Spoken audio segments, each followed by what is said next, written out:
En la clase de hoy veremos cuáles son las características geométricas que debemos conocer de la sección transversal. Cuando diseñamos una estructura, ¿qué determinamos por diseño y qué es lo que calculamos? Las dimensiones en planta o en corte de los diferentes elementos estructurales van a depender del diseño arquitectónico, o sea, las luces de las vigas, la altura de las columnas. En cambio, lo que vamos a calcular es la sección de cada uno de estos elementos. Decimos que un elemento estructural tiene generalmente una forma denominada sólido prismático o barra, y en él lo que podemos reconocer es un eje longitudinal, y si un plano corta perpendicular a este eje, queda determinada la sección transversal. Dicho de otro modo, una barra queda conformada por una sucesión de secciones planas. Si unimos todos los baricentros de cada una de las secciones, encontraríamos el eje longitudinal. Conocer las características geométricas de una sección nos va a permitir entonces no solo darle dimensiones, sino también la forma adecuada de acuerdo a los esfuerzos.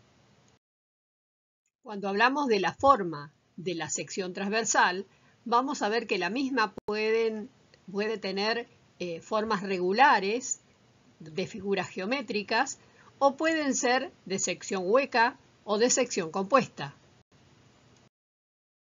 Estas diferentes formas de la sección podrá ser diseñada o normalizada. Y llamamos secciones normalizadas a todas aquellas que tienen ya sus datos o características geométricas reguladas para todo el mundo por igual, y están dentro de ellas los perfiles o los caños de sección redonda o sección cuadrada o rectangular. Ahora, ¿cómo sabemos cuál sección debemos elegir? ¿En qué posición conviene colocarla? ¿Todas las formas geométricas son aptas para resistir el mismo tipo de esfuerzos? ¿Hay alguna que resulte más eficiente que otra?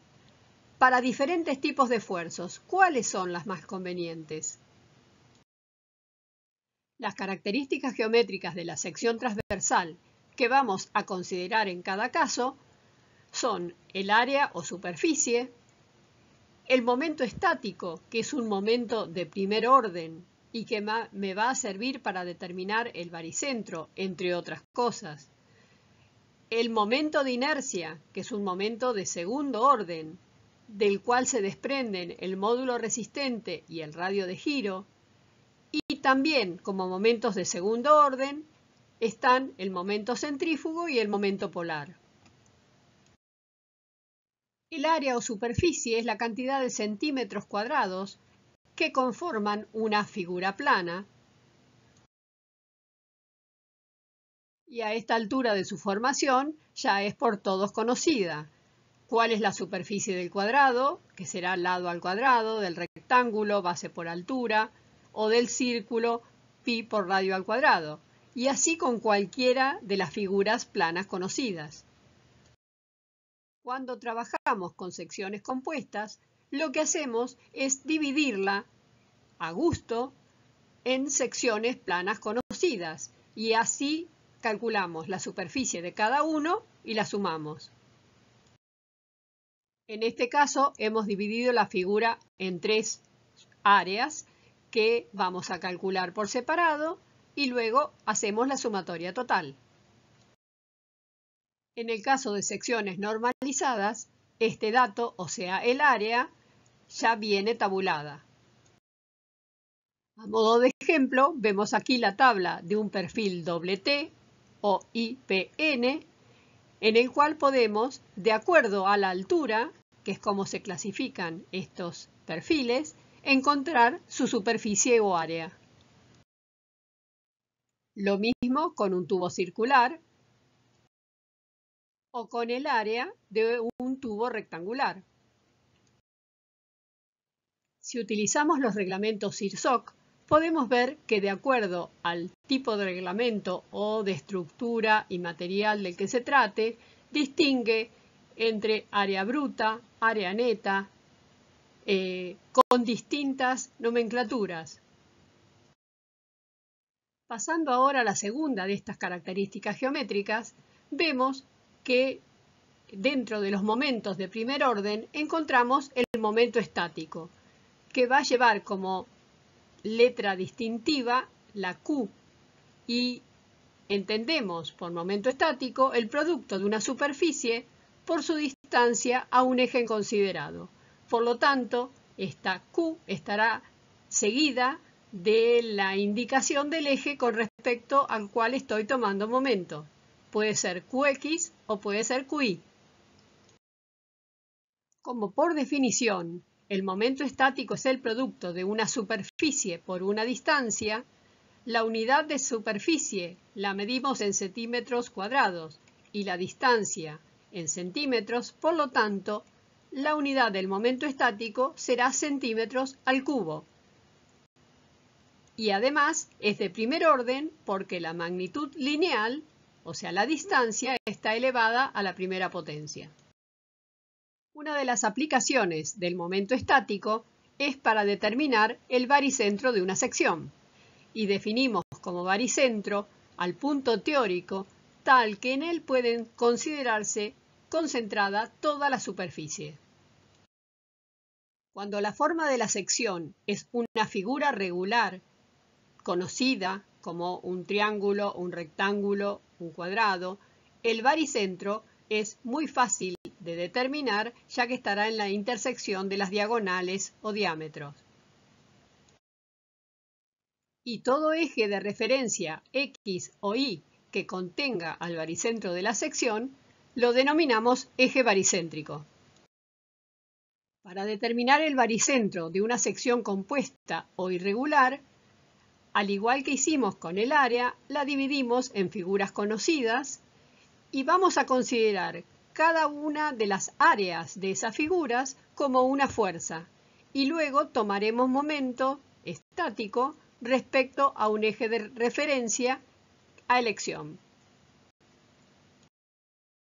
Considerando entonces el área de cada sector como una fuerza y aplicando el teorema de Varignon, podemos determinar que el momento estático de todas las fuerzas va a ser igual al área total de la figura multiplicado por la distancia al baricentro, y de aquí la podemos despejar.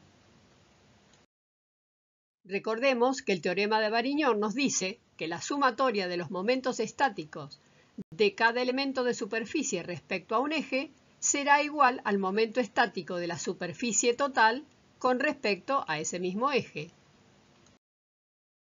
En muchas oportunidades puede confundirse el concepto de baricentro con el de centro de gravedad. Sin embargo, no es lo mismo, aunque a veces sean coincidentes.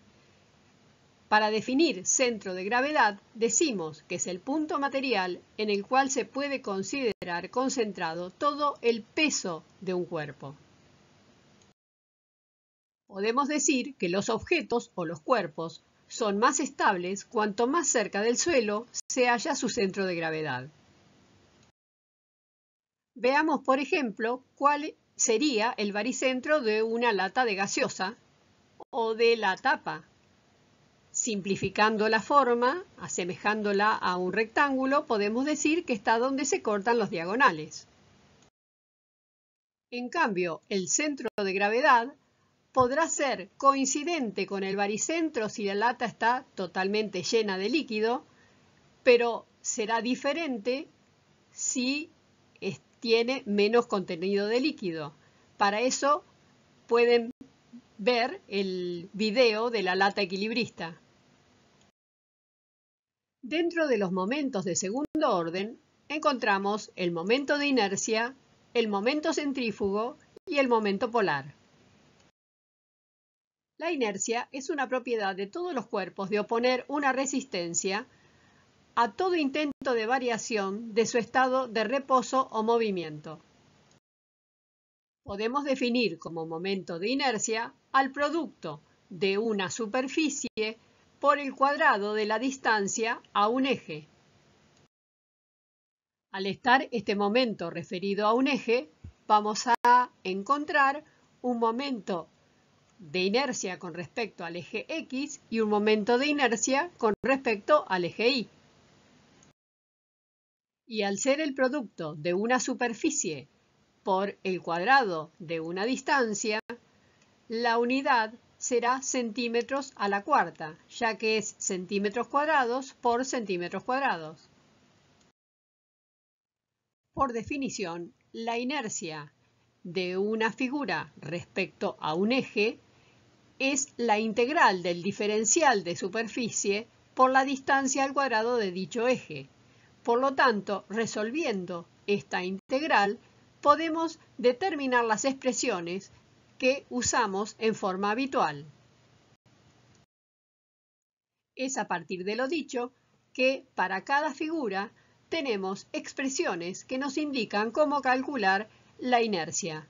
Por ejemplo, para la sección cuadrada será el lado a la cuarta sobre 12 y para una sección rectangular será b por h cubo sobre 12. Podemos recordar además que la incidencia en la determinación de la inercia de una sección está en la forma en que están distribuidos los centímetros cuadrados de la superficie. Es decir, a igualdad de superficie o cantidad de centímetros cuadrados, de acuerdo a cómo estén colocados formalmente, me va a dar mayor o menor inercia. En el caso de la imagen inferior, vemos la misma cantidad de centímetros cuadrados, pero en el caso de la figura 2, tiene mucho mayor inercia. Para comprobar lo dicho anteriormente, calculamos la superficie de una sección cuadrada y su inercia y vemos que a igual superficie, a igual cantidad de centímetros cuadrados, la inercia aumenta muchísimo en el caso de la figura 2. Podemos decir entonces que la inercia representa la resistencia que ofrece la sección a la deformación por flexión. Esta característica geométrica es fundamental en los cálculos de flexión, ya que incide directamente en la determinación del módulo resistente. Y es además importante en las fórmulas de resistencia de Pandeo.